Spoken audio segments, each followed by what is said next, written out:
Ne yapıyorsunuz? Evet, çok güzel. Teşekkür ediyorum Sayın Bakanım. Hoş geldiniz. Bu yolun kenarında şey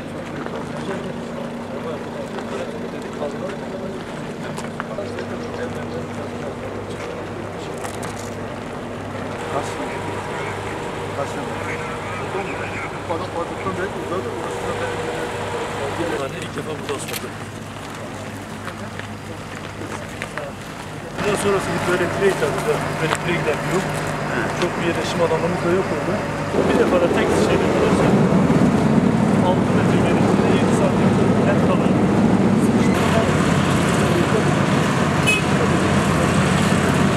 15 yıldır burası belediye olduğu takdirde bu yolu yapmadılar. Vali Bey ve Kaymakam Bey'in sayesinde, bir de Edremit Belediye'mizin sayesinde Çiçekli halkı bu kanal üstündeki tozda ve dumanda kurtuldular. Ben kendi Çiçekli halkın adına, kendi halkımın adına, Kıyıcak ve Gölkaşı mahallelerinin adına Kaymakam Bey ve Sayın Valimize ve Kaymakam Bey'imize çok çok teşekkür ederim.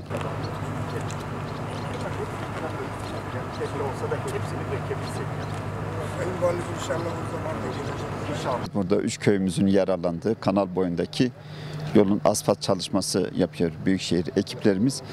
Yaklaşık 4,5 kilometrelik bir yol asfaltlanıyor. Biraz önce biz de gelince ciddi anlamda tozun kalktığı, köyün hemen bitişinde olduğu için köydeki insanların da yaşam koşullarını olumsuz etkiliyordu.